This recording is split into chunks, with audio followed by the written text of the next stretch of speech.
All right, buckle up, everybody, because we're going deep on something pretty amazing this time. Oh, yeah. Should I be worried? Not at all. Actually, you probably have some in your kitchen right now. Okay, now I'm really curious. It's apples. But we're not just talking about basic nutrition here. We found this really cool source. Intriguing. And, well, it gets into all these surprising ways that apples can impact your health. We're talking gut health, mental well-being, even your oral health. Wild stuff, right? And all ears. Spill the beans. So it all starts with this idea of the microbiome. Heard of that? Oh, yeah, definitely. It's like that whole community of tiny organisms living inside us, right? Exactly. Trillions of them. This source actually pointed out we have way more of those microbial cells than actual human cells. Wow, that's mind-blowing. Makes you think about who's really in charge here, huh? Right. So, like, what does that even mean for our health, having all those little guys in there? Well, it means they're playing a huge role in, well, pretty much everything. Like how we digest food, how our immune system works, even our mood, and how we think. Wow, so there's like a whole ecosystem happening inside of us that we don't even realize. Exactly. Mm. And this source talks about how important it is to keep that ecosystem balanced. Makes sense. Okay, so there's also this term they use, permeability. Permeability. Sounds familiar? Basically, the source describes it as how easily things can pass through, like the lining of your gut or even your brain. It's like a filter, right? Yeah. You want it to let the good stuff in and keep the bad stuff out. I see. Yeah, I get that. But the problem is, and this is where it gets interesting, a lot of the processed food we eat can mess with that filter, Makes it kind of leaky. Ah, so the bad stuff can sneak in more easily. Exactly, and that's when the trouble starts. Trouble. Like what kind of trouble are we talking about? Inflammation, which is like the root of so many health problems, things like digestive issues, weight gain, even anxiety and depression, and some pretty serious diseases. That's scary stuff. Yeah, it kind of is. But here's the good news. Okay, lay it on me. Apples. This source calls them a miracle food for permeability. Apparently, there are certain compounds in apples, especially pectin, that can actually help fix those leaks and bring things back into balance. Pectin. Isn't it the stuff that makes jam all jelly-like? That's the one. It's a type of fiber. And the cool thing is it has this soothing effect on the gut lining. So basically, apples can help keep our guts happy and healthy. That's the gist of it. Now, get this. The source actually recommends eating 10 to 15 different kinds of apples a week. Wait, 10 to 15? That's a lot of apples. I know, right? But they say that each variety has its own unique set of nutrients and stuff, so eating a bunch of different ones is the best way to get the full benefits. Okay, so it's not just about quantity, it's about variety, too. Exactly. It's like, I love my Granny Smiths, but gotta branch out, Makes sense. Got to keep those gut bacteria happy with a diverse menu. Totally.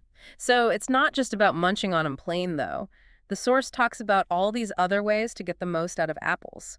Like for oral health, they suggest combining chopped apples with NAC. NAC. I'm not familiar with that one. Yeah, it's N-acetylcysteine. It's a supplement that can break down those sticky bacteria films, like, the stuff that builds up in your mouth. Ah, so the NAC tackles the gunk, and the apple helps scrub it away. You got it.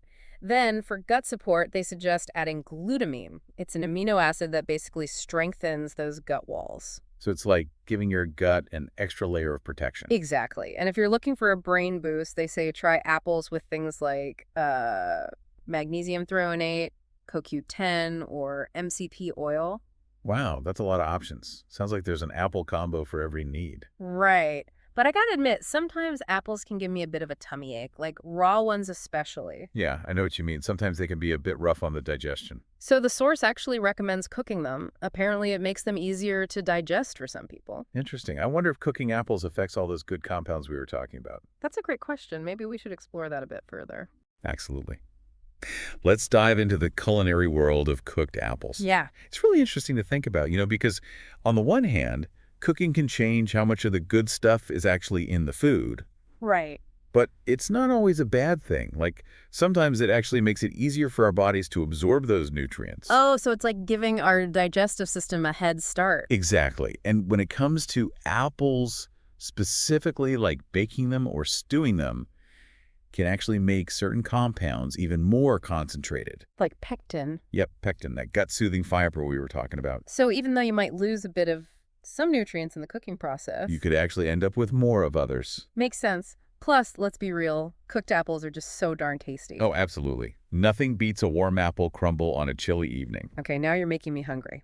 But before we get too distracted by dessert, I wanted to go back to that gut-brain connection we were talking about. Oh, yeah, that's a fascinating area. It really blew my mind that what's going on in our gut can actually impact our mood and how we think.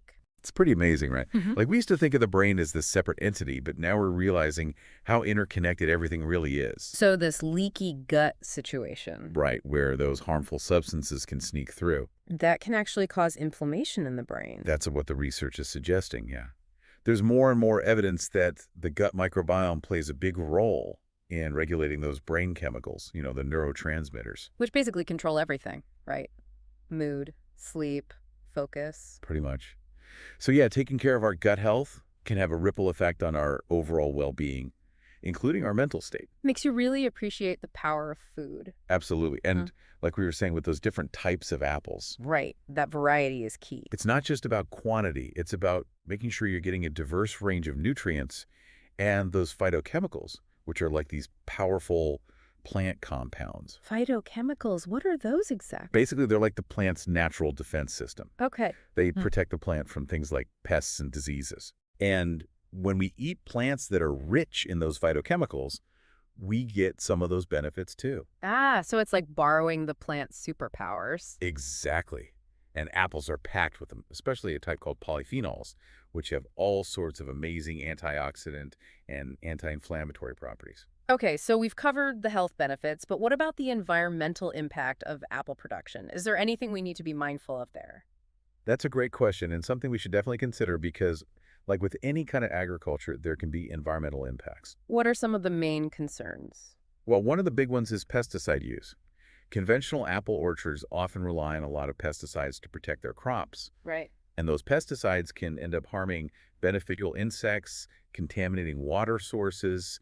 It can have a ripple effect on the ecosystem. So does that mean we should always choose organic apples? Organic is definitely a step in the right direction Yeah. because they generally avoid those synthetic pesticides, but even organic farming can use certain natural pesticides, so it's important to be aware of those as well. So it's not quite as simple as just choosing organic or not. Exactly. There are always trade-offs to consider, like organic apples can be more expensive or harder to find. And sometimes they don't look as pretty. Right.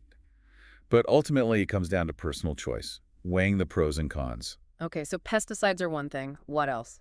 Another big one is water usage. Obviously, apples need water to grow like any crop, and in some parts of the world, water scarcity is a major issue. Right. So it's really important to support apple growers who are using water-efficient methods. Makes And then it there's rare. transportation. Oh, yeah. Getting those apples from the orchard to our grocery stores. Exactly. And all that shipping can generate a lot of greenhouse gas emissions. So it's always better to choose locally grown apples whenever possible. Definitely. It's about reducing those food miles as much as we can. I like that. Food miles. It really puts things into perspective. Right. It's all about making conscious choices and considering the bigger picture. Okay, so I'm feeling much more informed about the whole apple landscape now from both a health and environmental standpoint. Good. I'm glad to hear that. But I have to admit that 10 to 15 different apple varieties a week still seems a bit daunting, especially when my local supermarket only seems to have like 5. Yeah, that's a valid point. Supermarkets tend to stock the most popular varieties, Hmm. but if you're looking for more diversity, you might have to venture out a bit. Where would you suggest going? Farmers markets are a great option. You can often find heirloom and lesser-known varieties that you won't see in the average grocery store. Plus, you're supporting local farmers, which is always a good thing. Exactly. And if you're lucky enough to live near an apple orchard, a visit during harvest season is a must. Oh, that sounds idyllic. Wandering through an orchard, picking apples straight from the trees. It's a wonderful experience, and you can usually sample a bunch of different varieties to find your new favorites. Okay, you've convinced me. Apple orchard trip is officially on my to-do list. Excellent. But what about those of us who don't have easy access to farmers markets or orchards? Well, there's always the internet. Good old reliable internet. There are online specialty stores that sell all sorts of unique apple varieties, including heirloom and organic options. So we can get those hard-to-find apples delivered straight to our doorstep. Exactly. It's worth doing a bit of research, though, finding reputable online stores that specialize in apples. Makes sense. Don't want to end up with the box of bruised apples. Right. But once you find a good source, The options are really exciting. You can try apples from different regions, discover new flavors. It's really fun. I'm all about expanding my apple horizons. Great. And speaking of expanding horizons, we've mostly been talking about eating apples raw or cooked, Right. but there are so many other ways to incorporate them into your diet. Oh, like what? Smoothies, juices, baked goods, savory dishes, even fermented products. Fermented apples. Now that's something I haven't tried before. Oh, you're in for a treat. Ah, Think apple cider vinegar, apple kraut, even apple chutney. those all sound amazing. But why ferment them? Well, fermenting not only adds a delicious tangy flavor, Okay. it also introduces beneficial bacteria, kind of like what you find in yogurt or sauerkraut. So it's a gut-healthy way to enjoy apples. Exactly. It's like a double whammy of deliciousness and good-for-you bacteria. Okay, you've officially piqued my curiosity. I'm gonna have to do some experimenting with fermented I apples. highly recommend it. But before we move on to the recipe part of our deep dive, I wanted to circle back to something the source said about apples being a miracle food for permeability. Oh yeah, the miracle food claim. I mean, I'm fascinated by the research, but I always get a little wary when I hear those kinds of bold statements. I understand. And it's always good to be a bit skeptical because no single food is a magic bullet. Right, it's not like eating an apple a day will solve all our problems. Exactly. Apples are incredibly nutritious and they offer a lot of potential benefits, but they're best seen as part of a bigger picture. So it's about balance and moderation, like with most things in life. Absolutely. It's about eating a variety of whole foods, staying active, managing stress, getting enough sleep. All of those things contribute to overall well-being. Great point. It's easy to get caught up in the hype of certain foods or diets, but ultimately it's about creating a healthy lifestyle. Well said. And don't forget that food should be enjoyable too. It's not about being restrictive or excessive. It's about finding what works for you and savoring those delicious moments. I love that. Food is meant to be celebrated, not feared. Absolutely. And speaking of celebrations, I think it's time to move on to our final segment where we'll explore some fun and creative ways to actually enjoy those apples. I'm ready. Let's get cooking. Okay, so we've talked about the science, the health benefits, even the environmental stuff. Now let's get to the good part, how to actually enjoy these amazing apples. Well, you're in luck because there's so many ways to use them. Sweet, savory, you name it, apples can do it. I am ready to be impressed. Give me some ideas. All right, well, first, we got to give a shout out to the classics, right? Apple pie, warm apple crisp. You can't go wrong with those. Oh, those are definitely classics for a reason. But what about something a little less traditional for the adventurous eaters out there? Ooh, I like where your head's at. Yeah. Well, if you're feeling bold, try adding apples to savory dishes. Like dice them up and toss them in a pork roast. Or use them in stuffing. The sweetness and a little bit of tartness can really balance out those richer flavors. Okay, that's a new one for me. I never thought to put apples in savory dishes. What about something a little lighter? Salads. Apples are fantastic in salads. They add a nice crunch, a little sweetness, a little tartness. It's a great way to liven up those leafy greens. Yeah, that sounds super refreshing Yeah, and easy.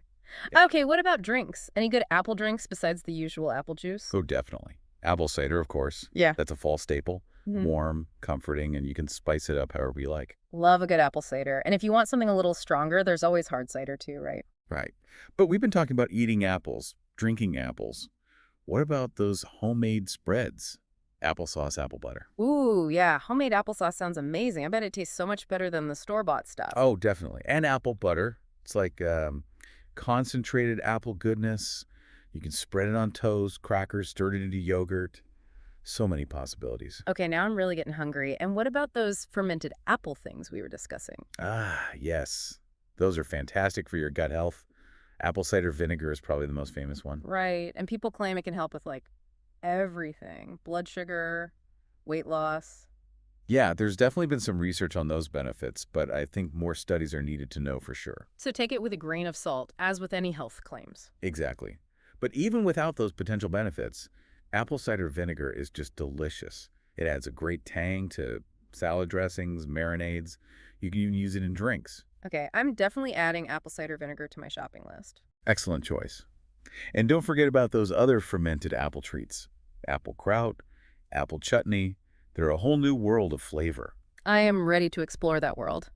This has been such a fascinating deep dive into the world of apples. I agree. It's amazing how much there is to learn about something so seemingly simple, right? Totally. We've learned about the health benefits, the environmental side of things, and all those amazing ways to actually enjoy them. From sweet treats to savory dishes, drinks, spreads, even fermented goodness. Apples really are a versatile fruit. They truly are. So to all our listeners out there, we encourage you to get creative with apples. Try different varieties, experiment in the kitchen, and most importantly, enjoy those delicious flavors. Happy apple adventures, everyone. And that's a wrap for today's deep dive. Thanks for joining us.